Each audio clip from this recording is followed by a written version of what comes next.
பிரியமானவர்களே, நம்முடைய பிதாவாகிய கடவுளிடமிருந்தும் ஆண்டவராகிய இயேசு கிறிஸ்துவிடமிருந்தும் அனைவருக்கும் கிருபையும் சமாதானம் உண்டாவதாக. ஆமென். நாளிலே கர்த்தருடைய வார்த்தையை தியானிக்க வேத ஆராய்ச்சிக்க தெரிந்து கொள்ளப்பட்ட பகுதி சற்று நேரத்துக்கு முன்பதாக நாம் வாசிக்க கேட்ட பழைய ஏற்பாட்டில் உள்ள ஆதியாகம புஸ்தகம் 16ஆம் அதிகாரம் வசனங்கள் 10 முதல் 16 வரை உள்ள இந்த 6 வசனங்கள் பேரில் நாம் தியானம் செய்வோம். இந்த வேத ஆராய்ச்சிக்கான ஒரு தலைப்பு என்னென்றால், நான் தெரிந்து கொண்ட ஒரு தலைப்பு, ஆபிரகாமின் மறுமனையாட்டி ஆகிய ஆகார் மற்றும் இஸ்மவேல். ஆபிரகாமின் மறுமனையாட்டி ஆகார் மற்றும் அவருடைய மகன் இஸ்மவேல் என்று சொல்லி ஆண்டவரை நோக்கி வேண்டுதல் செய்வோம். என் கண்மலையும் என் மீட்புறமாய் கர்த்தாவே, என்னுடைய வாயின் வார்த்தைகளும் என்னுடைய இருதயத்தின் தியானமும் உம்முடைய சமூகத்திலே எப்பொழுது பிரீதியாக இருக்கிறோம்.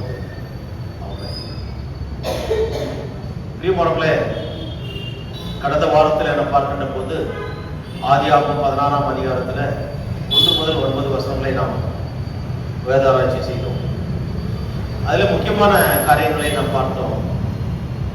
சாராய் இந்த எகிப்து தேசத்திலிருந்து கொண்டு வந்த அந்த அடிமை பெண்ணாகிய ஆகாரை தன்னுடைய கணவர் ஆபிரகாமுக்கு ஒரு வாடகை தாயை போல அவளை கொடுத்து, அவள் மூலமாக என்னுடைய கணவர் சேர்கின்ற போது என்னுடைய குடும்பம் விருத்தி அடையும், என் வீடு கட்டப்படும் என்று சொன்னால் அந்த காரியத்தை அவள் செய்தாள். அதன் பிறகு இன்னொரு காரியத்தையும் செய்தாள். அந்த ஆகார் என்ற எகிப்திய அடிமை பெண்ணை தன்னுடைய கணவருக்கு மறுமனையாட்டியாக அவள் கொடுத்தாள். அது ஒரு பெரிய கடவுளுக்கு விரோதமான ஒரு செயல். அது கடவுளுடைய திட்டம் அல்ல.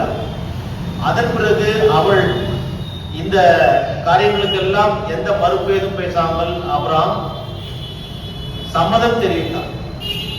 சம்மதம் தெரிவிக்கவே அதன் பிறகு அந்த பெண்ணோடு கூட அவன் அந்த அடிமை பெண்ணோடு உறவு கொண்ட பிறகு அவள் கர்ப்பம் தரிக்கிறாள். கர்ப்பம் தரித்த பிறகு இந்த காரியத்தை எல்லாம் செய்த சாராயை அவள் அற்பமாக எண்ணினாள்.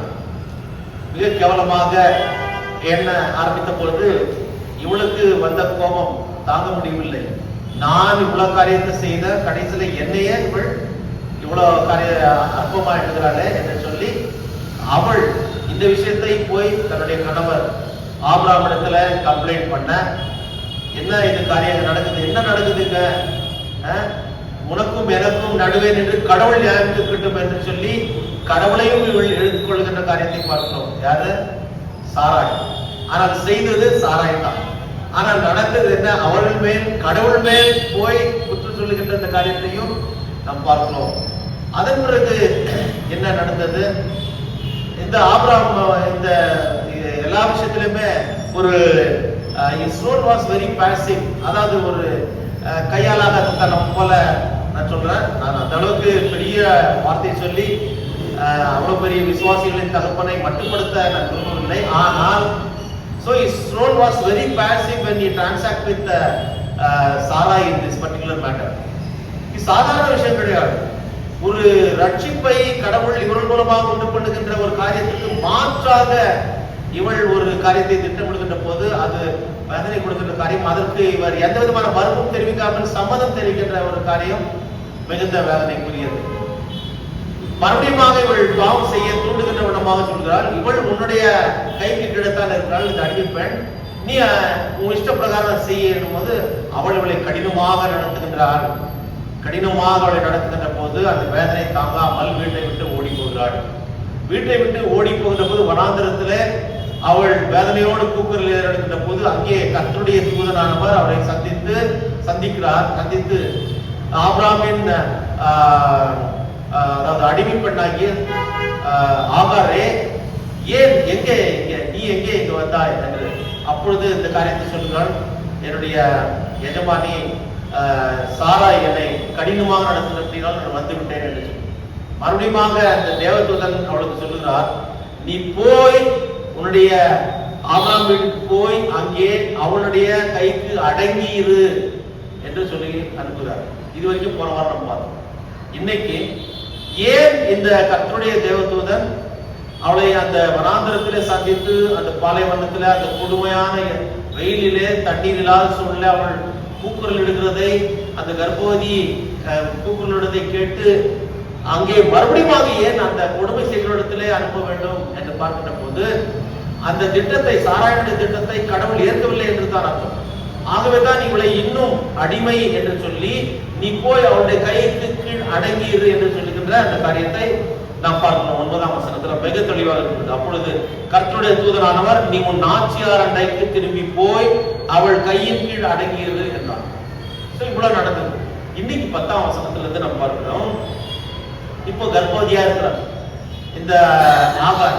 இந்த அதாவது கர்ப்பவதியான ஒரு நிலையில அந்த வெயிலின் கொடுமையில அங்கே அந்த தண்ணீர் அங்க இருக்கிற அந்த இடத்துல கடவுள் தண்ணீரை வர செய்கின்ற அந்த ஒரு காரியத்தையும் பார்க்கிறோம். அந்த துறவு அங்கிருந்து அனுப்புகிற ஒரு காரியம். அப்பொழுது அனுப்புவதற்கு முன்பதாக நடந்த அந்த சம்பாஷணை, அங்கு நடந்த ஒரு சம்பவம் தான் இன்றைய நாளில நாம் இந்த வேத ஆராய்ச்சியில ஆராய்ச்சி செய்ய இருக்கிறோம். பிரியமானவர்களே, ஆகார் என்ற வார்த்தைக்கு மறுபடியும் நான் ஏற்கனவே சொன்னது போல என்ன அர்த்தம்? அதாவது ஓடிப்போ, தப்பி ஓடிப்போ, ஃப்ளை அல்லது டு ஃப்ளீ என்று சொல்லி அர்த்தம். ஓடிப்போ. This phrase literally means to escape by running. அதாவது ஒரு இடத்துல இருந்து தப்பி ஓடுவதை குறிக்கிறது. உதாரணத்துக்கு சொல்ல வேண்டும் என்றால் she made her flight from the police. போலீசிலிருந்து இவள் தப்பித்து ஓடினாள். ஏனென்றால் அங்கு நடக்கின்ற அந்த கொடுமையை காண முடியாதபடிக்கு அங்கிருந்து தப்பித்து ஓடினாள். அதே போல தன்னுடைய அதாவது எஜமானி தன்னை மிக கொடூரமாக நடத்துகிறதை கண்டு அங்கிருந்து அங்கு அதாவது வசிக்க முடியாதபடிக்கு தத்தளித்துக் கொண்டிருந்த இவள் வீட்டை விட்டு ஓடிவிடுவார். துரத்து என்று கூட அர்த்தம். துரத்து என்றும் அர்த்தம். To chase away, goad and goad, to chase away. ஏனென்றால் ஒரு பக்கம் இவள் ஓடினாள் என்று சொன்னால் கூட இன்னொரு பக்கம் துரத்தினாள் என்று. அவளுடைய குடும்பம் தங்காம நீ போட, நீ வெளியே விட்டு வீட்டை விட்டு போடி என்று சொல்லி கூட சொல்லியிருக்கலாம்.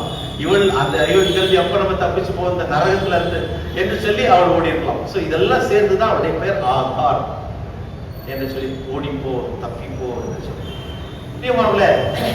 இங்கே இந்த எகிப்து அடிமை பெண் ஆகார் சாராயின் எண்ணப்படி அல்ல, அதாவது மனுஷீக எண்ணப்படி ஆபிரகாமின் சந்ததியை உண்டாக்கும் ஒரு வாடகை தாயாக ஆகார் வந்து கொடுத்தாள். அது மிக ஒரு வேதனையான ஒரு காரியம். ஆகவே இந்த திட்டத்தை ஆபிரகாமும் சாராயும் சேர்ந்து கடவுளுடைய திட்டத்தை கலங்கப்படுத்தினார்கள் என்றுதான் சொல்ல முடியும். ஏனென்றால் காத்திருந்தார்கள். ஆனால் இன்னும் காத்திருக்க வேண்டும் என்பது கடவுளுடைய திட்டமா இருக்கின்ற போது அதை மீறி எப்படி இவர்கள் செய்யலாம், இந்த ஒரு மாற்று திட்டத்தை அவர்கள் கொண்டு பண்ணலாம் என்ற ஒரு கேள்வி இங்கே எழுப்பப்படுகிறது. சோ எல்லா விஷயத்துக்கும் சாராய் சொல்லுகின்ற எல்லா காரியத்துக்கும் ஆபிரகாம் தலையாட்டி போல எந்த மறுப்பும் தெரிவிக்காமல் எல்லா காரியத்திலையும் ஒப்புக்கொண்டு செய்ததுனாலே இந்த ஒரு காரியம் வேதனையை ஏற்படுத்துகிறது. மனம் மறுமனையாட்டியாக கொடுத்த போதும் கூட ஒன்றும் பேசவில்லை. எந்த மறுப்புமின்றி அந்த அடிமை பெண்ணோடு கூட இந்த மனுஷன், அதாவது பிற்காலத்தில் சொல்லப்பட்ட விசுவாசத்தின் தகப்பன் ஆபிரகாம் அவளோடு அந்த உறவு கொண்டான். அது நிமித்தமாக இந்த அவள் கர்ப்பவதியானாள் என்று சொல்லி சொன்னார். சோ எல்லாமே இந்த ஒரு அந்த குடும்பத்துல ஒரு பெரிய போராட்டம் வெடிக்கிறதுக்கு காரணம் கர்த்தருடைய சித்தத்திற்கு காத்திராமல் அதை எப்படியாவது கர்த்தருடைய சித்தத்தை வேறு குறுக்கு வழியில செய்யலாம் என்ற ஒரு எண்ணத்தோடு இந்த அம்மா சாராய் செய்தது நிமித்தமாக மிக இந்த ஒரு வேதனையான ஒரு காரியம் அந்த குடும்பத்தில் ஏற்படும். ஒரு பெரிய போராட்டமே குடும்பத்தில் வெடித்து ஒரு சமாதானமற்ற ஒரு செயலையும் ஒரு கவலையும் வேதனையும் இங்கே உண்டு பண்ணுகிறதை நம்ம பிரியமானவர்களே, இங்கே வனாந்தரத்திலே அவள் தவித்துக் கொண்டிருந்த போது மறுபடியும் அவள் சொல்லப்பட்ட ஒரு காரியம் என்னென்றால், கடவுள் கைவிடுகிற கடவுள் அல்ல, ஒரு ஆறுதல் கொடுக்கிற, எந்த இக்கட்டான சூழ்நிலையிலும் தப்பித்து போக வழி பண்ணுகின்ற, அவளை காப்பாற்றுகின்ற, அவர்களுக்கு அதாவது அந்த இக்கட்டிலிருந்து விடுதலை கொடுக்கின்றவர் ஆண்டவர். என்றால் அவருடைய பெயரே ரட்சகர், மீட்பர். ஒரு ஏதோ ஒரு காரியத்தில் சிக்கிக் கொண்டிருக்கிறவரை மீட்டு எடுக்கிறவர்.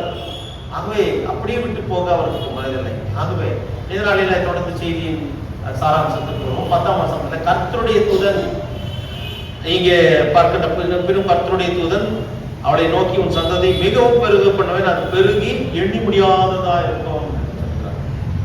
இங்கே அந்த கர்த்தருடைய தூதன் என்று சொல்லப்படுகின்ற இந்த ஒரு பதம், this is the first place that we see the appearance of the angel of God என்று சொல்லி கர்த்தருடைய தூதன் என்று வருவது இந்த பகுதியில தான் நம்ம முதலாக நம்ம இது முன்னாடி வேற கிடையாது இல்லையா? இதற்கு முன்பதாக என்று பார்க்கின்ற போது எங்க இல்ல, இதுதான் this is the first place. ஆகாரையும் ஆசீர்வதித்து பெரிதாக சந்ததி பெருக பண்ணுவேன் என்று சொன்னா ஏன் கடவுள் ஏற்றுக்கொள்ள வேண்டும் என்ற ஒரு கேள்வி நமக்கு எழும். ஏன் ஏற்றுக்கொள்ளக்கூடாது? அது அவருடைய திட்டம். அதற்காக ஆபிரகாம் சொன்ன அந்த காரியத்தை முழுமையாக ஏற்றுக்கொண்டார் என்ற அர்த்தம் அல்ல. So the promises that God has given to Agar to bless her with vast number of descendants. This is echoing the earlier promise made to Abraham. அதாவது ஆபிரகாமுக்கு சொல்லப்பட்ட அந்த முன்னால் சொல்லப்பட்ட அந்த வாக்குத்தத்தத்தை கடவுள் நினைவுறுத்துவராய் இப்போ இது அடிமை பெண்ணிடத்திலிருந்து வருகின்ற கர்ப்பம் தரிக்கப்பட்ட காரியமா இருந்தாலும் கூட அது ஆபிரகாமுடைய அது வாரிசு என்றே தான் சொல்லத்தக்கதாக ஒரு நிலையை ஏற்படுத்துகிறார். தள்ளவில்லை. அதாவது நைந்து நொறுங்குண்டதுமான இருதயத்தை புறம்பே தள்ளாத தெய்வம் என்பவர் இங்கே நாம் பார்க்கிறோம். So this also emphasizes that God's blessing extends beyond the covenant line. உடன்படிக்கை செய்திருக்கிறவருக்கு மாத்திரம் தான் செய்வேன் என்று அல்ல, அவருடைய திட்டத்தை நாம் புரிந்து கொள்ள முடியாது.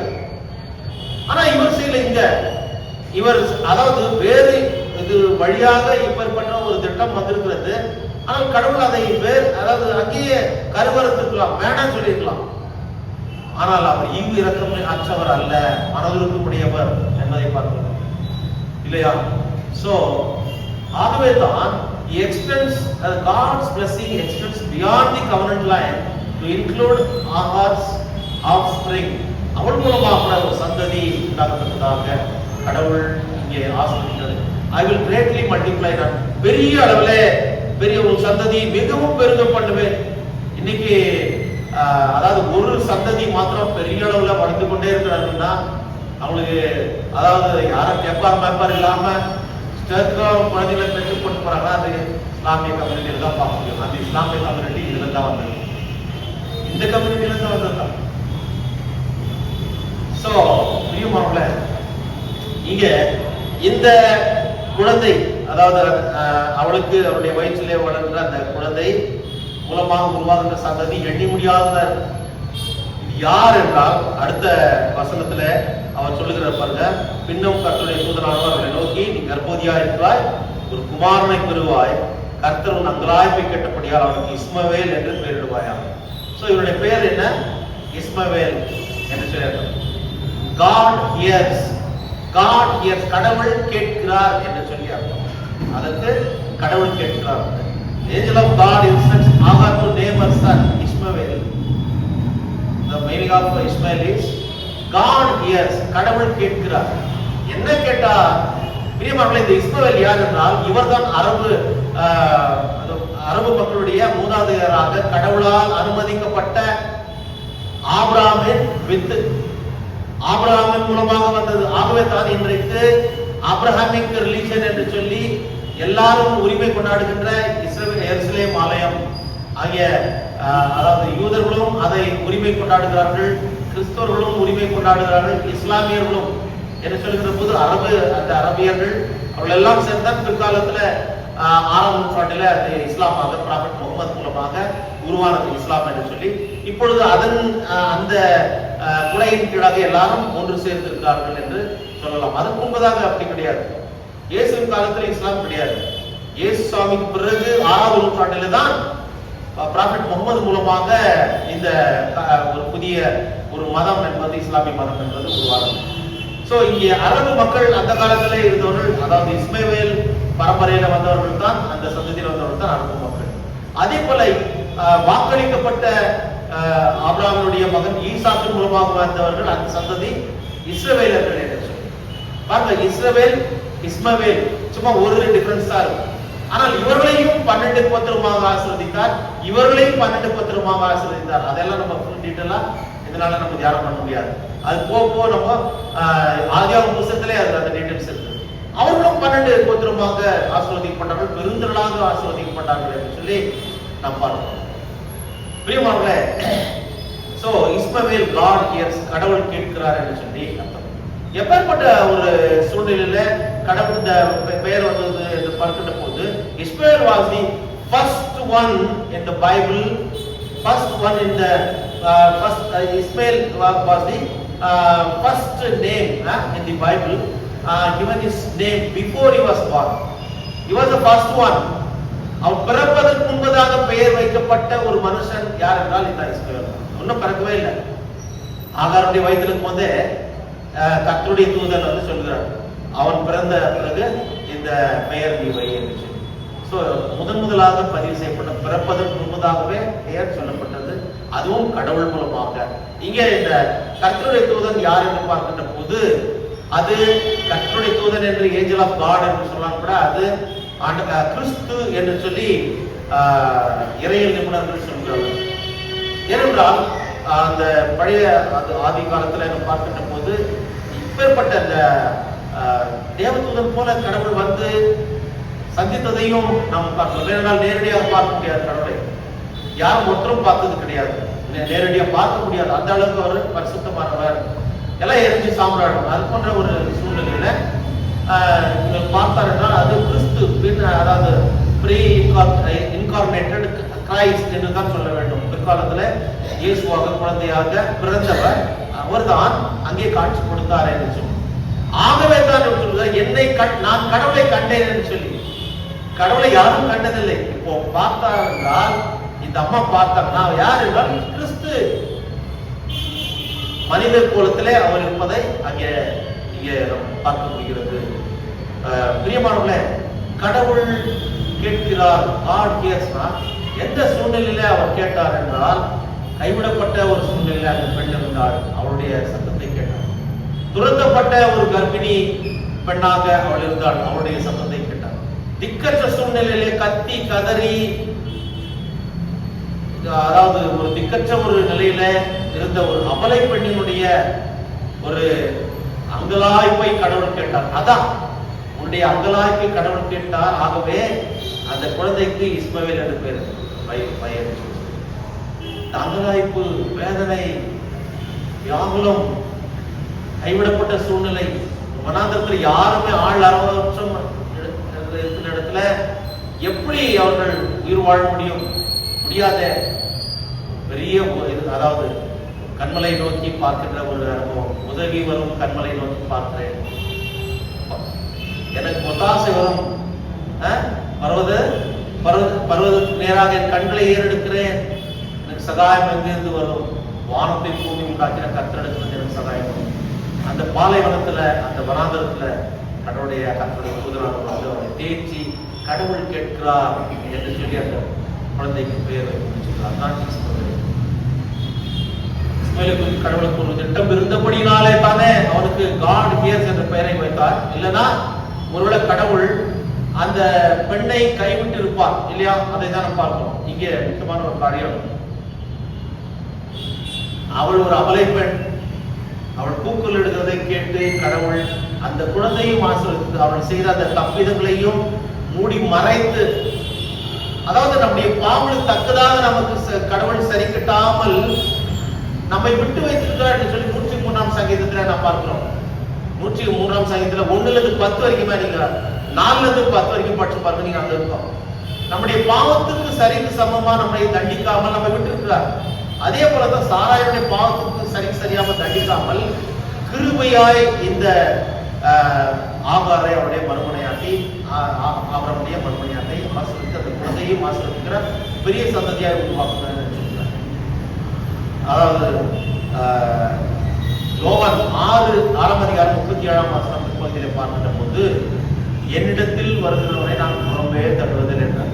அது யாரா இருந்தாலும் சரி, இந்த உலகத்துல எப்பேற்பட்டவங்க என்னிடத்தில் வருகிறவரை நான் புறம்பே தள்ளுவதில்லை என்று அவர் சொல்கிறார். அவர் எல்லாரும் சேர்ந்து கொடுக்கிற ஆண்டவர். He never speaks about the exclusiveness of this world, but he is inclusive God. எல்லாரையும் அரவணைத்துக் கொள்கிற கடவுள். அதுதான் நாமும் கூட செய்ய வேண்டும். திருச்சபைகளிலும் சரி, சமுதாயத்திலும் சரி, எல்லா மக்களும் தேவை நமக்கு. உயர்ந்த ஜாதி, தாழ்ந்த ஜாதி என்று சொல்லி பிரித்து மக்களை, அதாவது கூறு போட்டார்கள் ஜாதியின் பெயரால். அப்பேற்பட்ட ஜாதி நிறைந்த இந்திய தேசத்துல நாம் வாழ்ந்தோம்.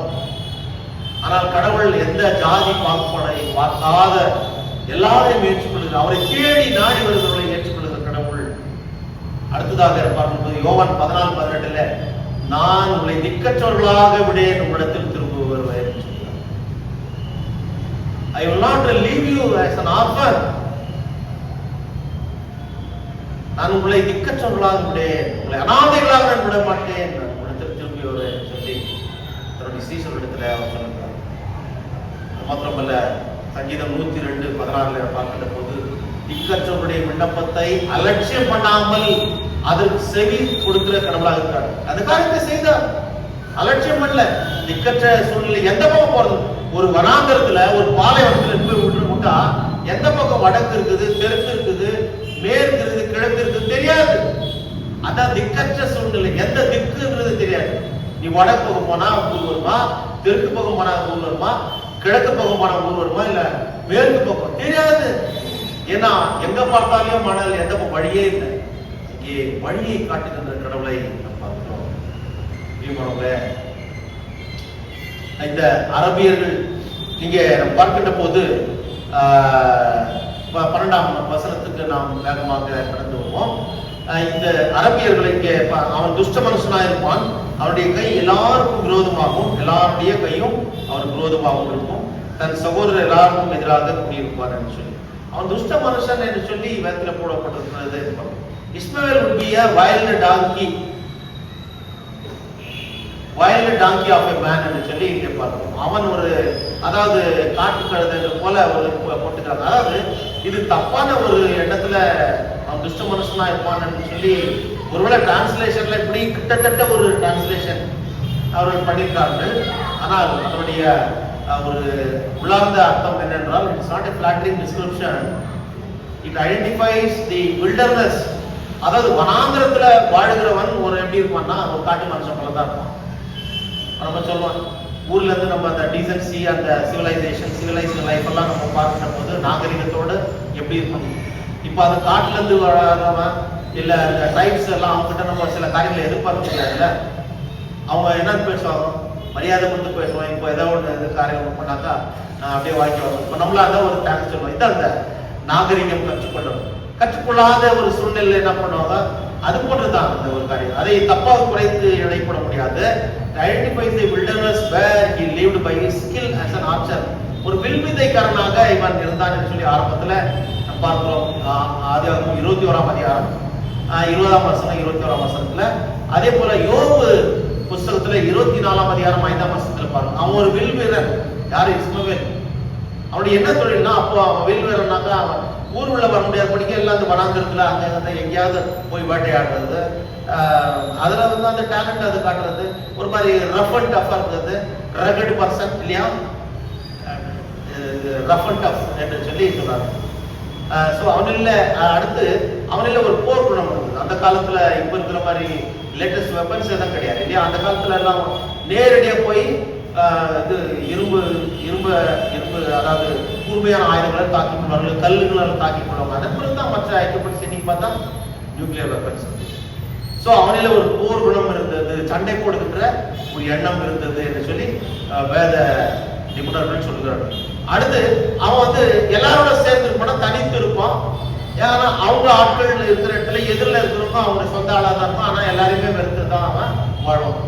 இன்னைக்கு பாருங்க, ஈஸ்டர்ன் கண்ட்ரிஸ் என்று சொல்லுகின்ற போது கிழக்கத்திய நாடுகள் தான், அங்க எல்லாமே கிட்டத்தட்ட முஸ்லீம் தான் இருப்பாங்க, அரபியர்கள் தான். அங்க அந்த பகுதியில பல நூற்றாண்டுகளுக்கு பிறகு 1920ஆம் நூற்றாண்டுல தான் 1948 மே 14 இஸ்ரேல் என்று சொல்லி ஒரு நாடு மறுபடியும் உருவானது. இந்த பாலஸ்தீனாவில் கானான் என்று பழைய பெயர் அது இருந்தது. ஸோ அந்த இடத்துல மறுபடியும் இந்த 2வது உலக போருக்கு பிறகு உருவானது.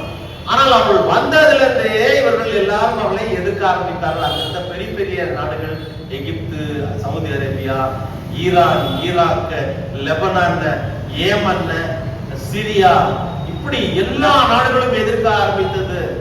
இவர்கள் எல்லாம் இவர்கள் தான், இந்த இஸ்மாயிலோட சேர்ந்தவர்கள் தான். ஈசாக்கினுடைய மூலமாக வந்த அந்த சந்ததிகளை எல்லா பக்கம் ஸ்ப்ரெட் ஆகி போயிட்டாங்க. அதுல நிறைய பேர் வெஸ்டர்ன் கண்ட்ரீஸ்ல போயிட்டோம். அதனால தான் அந்த பக்கத்துலாம் ஜூஸ்களா இருப்பாங்க. அதன் பிறகு கடவுளை ஏற்றுக்கொண்டு கிறிஸ்தவர்களாக மாறினார்கள். ஆனால் இவர்கள் ஆதியிலே அந்த தெரிந்து கொண்ட அந்த காரியத்தை அவர்கள் விட்டுவிடாமல் அதிலேயே இருக்கார்கள். ஈஸ்டர்ன் கண்ட்ரீஸ், கிழக்கத்திய மக்கள். பிரியமானவர்களே, அவதான் தனித்திருந்தாலும் கூட ஒரு தனிக்காட்டு ராஜாக்கள் போல அவங்க வரைக்கும் இப்ப யாராவது என்கரேஜ் பண்ணாங்கன்னா அவனை நிலத்தை விடவே மாட்டான். இன்னைக்கு பாருங்க அந்த காசா இடம் இல்லையா, அங்க இருந்துதான் ஃபர்ஸ்ட் அவங்க தான் அட்டாக் பண்ண ஆரம்பிச்சாங்க. எல்லாருக்குமே நமக்கு தெரியல, அக்டோபர் 7th or 17th அவர்கள் தான் ஃபர்ஸ்ட் அந்த ராக்கெட் வந்து இங்க இருந்து லான்ச் பண்ணி அது ஒரு சுப்பத்துன்ற ஒரு நிகழ்ச்சி நடந்தது இஸ்ரேல்ல. அங்க கூடியிருந்த ஜனங்கள் எல்லாம் வந்து கிட்டத்தட்ட ஒரு 2000 பேர் செத்து போயிட்டாங்க. 1500-2000 பேர் செத்து போயிட்டாங்க. ஆகையினால they declared official war against Hamas. அந்த தீவிரவாதிகளுக்கு விரோதமாக அவர்கள் ஒரு போர் பிரகடனத்தை இஸ்ரேல் நாடு செய்தது. பிரியமானவர்களே, முதலாவது யார் அந்த போர் குணம் வந்ததுன்னா இவர்கள் தான் தாக்கினார்கள். அதை நாம் மறக்கவே முடியாது இல்லையா. அதன் பிறகு இவர்கள் தாக்க ஆரம்பித்தார்கள். தாக்கி ஆரம்பித்து இன்னைக்கு காசா எப்படி இருக்குதுன்னா சுடுகாடு போல இருக்குது. தாக்கி அடித்த பெரிய பெரிய தலைவர்களால் கொண்டு குவித்து விட்டார்கள் இஸ்ரவேலர்கள். இந்த இஸ்மாயிலர்கள் அந்த இடத்தை சேர்ந்தவர்கள். பிரியமானவர்களே, இப்படி நம்ம பார்க்கின்ற போது அராப்ஸ் இல்லையா, யூதர்களை வெறுத்துக் கொள்வதினாலோ அல்லது கிறிஸ்துவர்களை வெறுத்துக் கொள்வதினாலோ அவர்கள் கெட்டவர்கள் என்று நாம் சொல்ல முடியாது. அவர்கள் நம்மளுக்கு விரோதிகளா, சத்துருக்களா கிடையாது. 16ஆம் அதிகாரத்தில் பார்க்கும்போது அவர்களையும் நான் பெரிய சந்ததியை ஆசீர்வதிப்பேன் என்று சொல்லி இங்க கடவுள் சொல்வதை நாம் பார்க்கிறோம். ஆகையினால இந்த வசனத்தின் அடிப்படையில கடவுள் அவர்களையும் ஆசீர்வதித்து வழிநடத்துகிறார் என்பதற்கு இந்த வார்த்தையை ஒரு சாட்சியாக இருக்கு. ஏன் அவர்கள் நல்லா இருக்கிறாங்கன்னா இது கடவுளுடைய ஆசீர்வாதம். ஏன் நம்ம கேட்க முடியாது. கடவுள் அவர்களையும் ஆசீர்வதிக்கிறார், இவர்களையும் ஆசீர்வதிக்கிறார். ஆனா இது கடவுளுடைய திட்டமா என்று சொல்லுகின்ற போது கடவுளுடைய திட்டம் இல்ல. ஆனால் அதே நேரத்துல கடவுள் வாக்கு கொடுத்து அந்த ஆபிரகாம் மூலமாக வந்த ஒரு வித்து என்ப காரணத்தினாலே அவர் மனதிற்குமுடையவராய் அந்த காரியத்தை ஏற்றுக்கொண்டார். So the Arab nations are independent people dwelling in desert lands and resisting the encroachments of other nations, especially Israel and their allies. So அந்த காரியத்தை நம்ம ஏற்கனவே நம்ம பார்த்தோம். பிரியமானவர்களே, இந்த ஒரு விஷயத்துல இன்னொரு 13ஆம் வசனத்துல நம்ம இன்னொரு பார்ப்போம். அப்பொழுது அவள் என்னை காண்பவரை நானும் இவ்விடத்தில் கண்டேன் அல்லவா என்று சொல்லி தன்னோட பேசின கர்த்தருக்கு நீர் என்னை காண்கிற தேவன் என்று பெயரிட்டார். இங்க ஒரு விஷயத்தை கற்றுக்கொள்கிறோம். இதுவரைக்கும் அந்த அடிமை பெண், எகிப்திய அடிமை பெண் ஆகாருக்கு கடவுள் யாருன்னு தெரியாது. ஏன்னா எகிப்துல வந்து வேற ஏதோ அவங்களை வணங்கியிருந்தாங்க. ஆபிரகாம் கூட அவருடைய தகப்பனார், அவருடைய பூர்வீகம், அவருடைய முன்னோர்கள் எல்லாம் யாரையோ வணங்கியிருந்தாங்க, அஞ்ஞானிகளா இருந்தாங்க. ஆனால் கடவுளை அழைத்து அவர் தன்னை வெளிப்படுத்தினார். தன்னுடைய, அதாவது இவருடைய கடவுள் என்று சொல்லி பர்சனல் காட் என்ற ஒரு ஐடென்டிட்டி என்பதை அவர் வெளிப்படுத்தினார். இங்கே ஆகார் இது மூலமாக கடவுள் ஒரு உயிருள்ள கடவுள் என்பதை தெரிந்து கொண்டார். அது மாத்திரமல்ல, நாம் இடுகின்ற கூக்குரலை அவர் கேட்கிறவர், நம்முடைய சத்தத்தை கேட்கிறவர், நம்முடைய வியாகுல துணியை கேட்டு நம்மை பார்க்கிறவர் என்று சொல்லி அவள் தெரிந்து கொண்டாள். இதன் மூலமாக அதை பார்க்கிறோம். ஆகார் learned that God is a living God who sees us and hears our cries when we hurt. அதுவும் துன்புறுகின்ற போது, வேதனைப்படுகின்ற போது, வியாகுலப்படுகின்ற போது, நம்ம யாரும் விசாரிக்காமல் விடுகின்ற போது, நாம் கைவிடப்பட்ட சூழ்நிலை இருக்கின்ற போது நம்மை விசாரிக்கிறவர் ஒருவர் உண்டு என்றால் அவர் கடவுள். அவர் தான் நம்மை காண்கிறவர், காண்கிற கடவுள் என்று சொல்லி அங்கே அவருக்கு அவர் நீர் என்னை காண்கிற தேவன் என்று பெயரிட்டார். காண்கிற தேவன் என்று பார்க்கிறப்போ எல் ரோயி என்று சொல்லி அர்த்தம் இல்லையா, எபிரேய வார்த்தை எல் ரோயி. இப்ப தந்தை பெர்மான்ஸ் கூட எழுதும் வந்து அன்பு கூறுவேன் இன்னும் அதிகமாக, சில பாட்டுகளை எழுதும் வந்து இந்த வார்த்தைகளை யூஸ் பண்ணுவார். எல் ரோயி, எல் ரோயி என்னை கண்டீரே நன்றி ஐயான்னு ஒரு ஃபர்ஸ்ட் ஸ்டான்ஸால பாடுவார். அப்புறம் அதுபோல மற்ற ஸ்டான்ஸாங்கல மற்ற எல்ரோயி என்று பார்க்கும்போது என்னை காண்கிற கடவுள் என்று சொல்லி இங்கே அவர் நம்மை காண்கிற கடவுள் என்று இங்கே நாம் பார்க்கிறோம். என்னை காண்பவரை நானும் இவ்விடத்தில் கண்டேன். She also affirms that I have seen God. நான் பார்த்தேன் என்று சொல்லி அந்த இடத்திற்கு அவள் நான் காண்கிற கடவுள், நீர் என்னை காண்கிற தேவன் என்று சொல்லி பெயர் வைத்தார், எல் ரோயி என்று சொல்லி, இல்லையா? சோ இது ஒரு மாதிரி திஸ் இஸ் வெரி யூனிக். இன்னொரு காரியம் பார்க்கின்ற போது இங்கே இந்த face to face relationship with God என்பது ரொம்ப முக்கியமான ஒரு காரியம். நேருக்கு நேரா பார்த்தேன் என்று சொல்லி அந்த ஒரு காரியம், அதன் மூலமாக இவர் என்னுடைய கடவுள் என்ற ஒரு அங்கீகாரம் அவள் கொடுக்க ஆரம்பித்தாள். ஏனென்றால் என்னை காண்கிற தேவன், என்னை விசாரிக்கிற தேவன், என்னுடைய குறைகளை நீக்குகிற தேவன், எனக்கு ஒரு வழிகாட்டுகிற தேவன் என்று சொல்லி. So he is a personal God. He is concerned about abused people. இன்னைக்கு நொந்து போன உள்ளத்தோடு வந்த போது நீ மரியாதை நீ அங்கே இருக்க வேண்டியது ஏன் முடியாதுன்னு கேட்கலையே கடவுள். ஏற்கனவே நொந்து போன உள்ளத்துல அவர் என்ன பண்ணார்? நொந்து போன உள்ளத்தை தேற்றுகிறவர் கடவுள். இங்கே ஆகாரை அவர் எந்த காரியத்தை கொண்டும் திட்டவில்லை. ஆனால் நீ மறுபடியும் போய் அவரிடத்துல அடங்கிருன்னு சொன்னா அப்ப அவளுடைய வாயை கண்டிப்பா கடவுள் அடக்கா இருந்துதான் அர்த்தம். எதையும் செய்ய இவரால் முடியும். பிரியமானவர்களே, so he knows the future and cares for those who will trust him. இவருடைய எதிர்காலத்தை இவர் அறிந்தவர். அது மாத்திரமல்ல, இவருடைய தேவைகள் எல்லாம் அவர் இனி சந்திப்பார். என்னை காண்கிற தெய்வம் என்று சொல்லி அங்கே அந்த பெயரை வைத்தார். சோ பிரச்சனை வரும்போது ஓடி போறதுனால அது பிரச்சனைக்கு ஒரு தீர்வு ஆகாது. இவருடைய பேரை ஓடி போற பேர் தான் flee or to flee or flight என்று சொல்லி ஓடி போவதனால பிரச்சனை தீர்வதில்லை. சிலர் என்ன பண்ணுவாங்க, ஐயோ பிரச்சனையா இருக்குது, காலையில இருந்து சாயங்காலம் இருக்குன்னு சொல்லிட்டு இந்த பிரச்சனையை சமாளிக்க முடியாதபடி செத்து போவார்கள், தற்கொலை பண்ணிக் கொள்வார்கள்.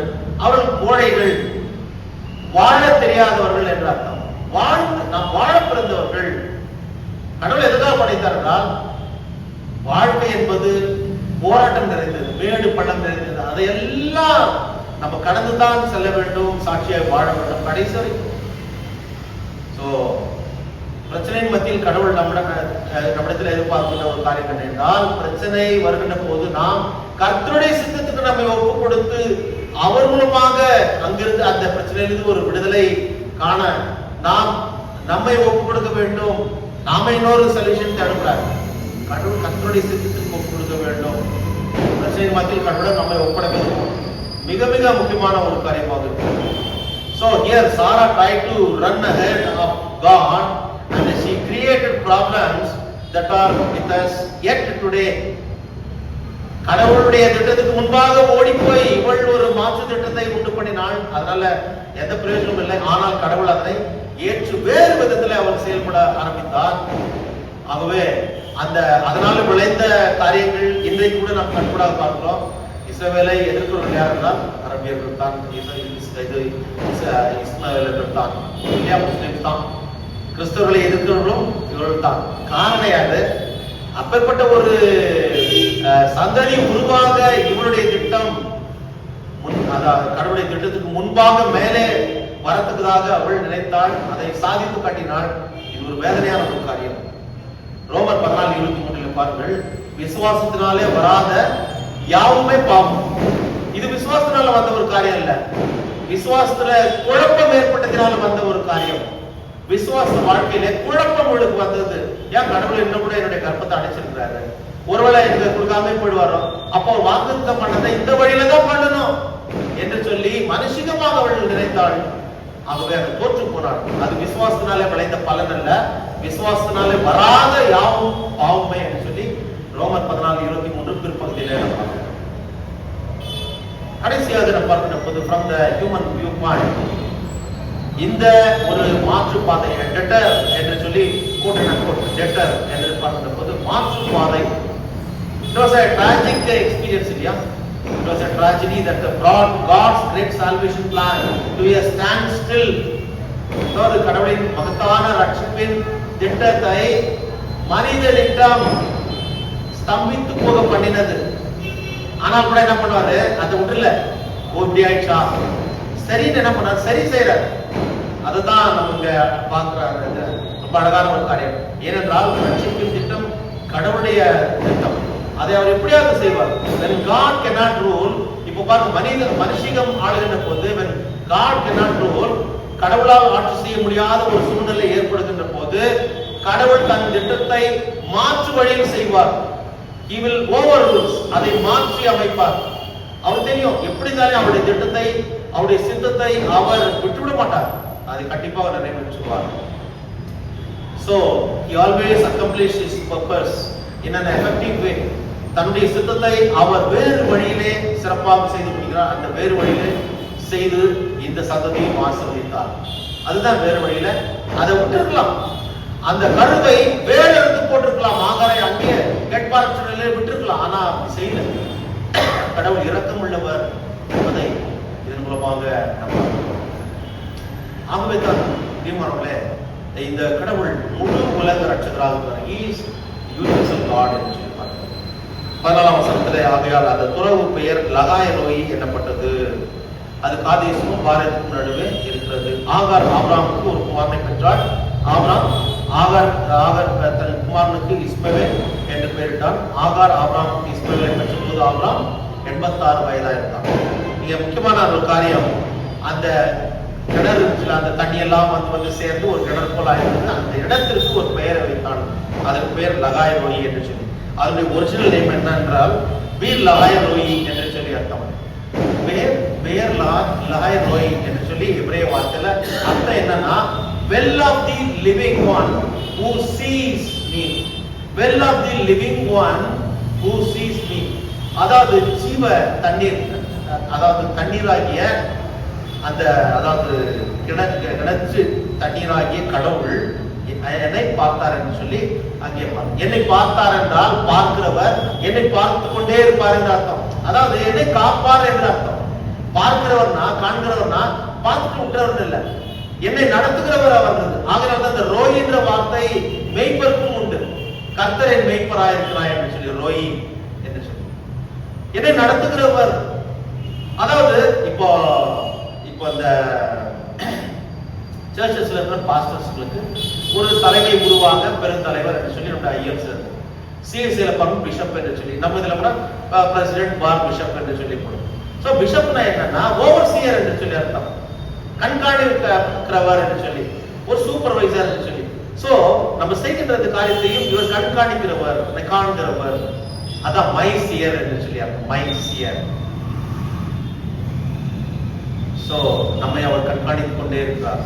அதனால தான் தாவீது சொன்னார், நான் வானத்துக்கு ஏறினாலும் நீர் அங்கேயும் இருக்கிறேன், பாதாளத்துக்கு படுகைப்பட்டாலும் நீர் அங்கேயும் இருக்கிறேன், உங்களுடைய சந்நிதி முன்பாக விட்டு நான் எங்கேயும் போக முடியாது சுவாமி, எல்லா இடத்திலும் பார்க்கிறேன். நம்முடைய எல்லா சூழ்நிலைகளையும் பார்க்கிறவர் அவர். ஆகவே எந்த குறைகள், அதாவது இங்கே குறை, அதாவது செய்த ஆபிரகாம் சாராய் ஆகார் என்ற ஒரு பெண் மூலமாக ஒரு பெரிய ஒரு சந்ததியை உருவாக்க ஒரு காரணமாக, ஆனால் அதை நிறைவு செய்கிறார் கடவுள், அப்படியே கைவிடவில்லை. ஆகவே நம்முடைய வாழ்க்கையில கூட, குடும்ப வாழ்க்கையில, சமுதாய வாழ்க்கையில, திருச்சபை வாழ்க்கையில குறைகள் என்று வருகின்ற போது கடவுளுக்கு நாம் கொடுப்போம். அவர் அதை சரி செய்து அதை அவருடைய திருநாம மகிமைக்கிற அவருடைய திட்டப்படி அவர் தொடர்ந்து நடத்துவார். ஆகவே இந்த நாளிலே கர்த்தருடைய சித்தத்திற்கு நம்மை ஒப்பு கொடுப்போம். கர்த்தருடைய நாமம் இதன் மூலமாக எப்பொழுதும் மகிமையடைய கர்த்தர் தன்னுடைய கிருபினாலே நம்மை வழிநடத்தி காப்பாராக. ஆமென். எல்லாத்துக்கும் மேலான தெய்வீக சமாதானம் நம்முடைய இருதயங்களையும் சிந்தனைகளையும் கிறிஸ்து இயேசுக்குள்ளாக நம்மை பலப்படுத்தி காப்பாராக. ஆமென்.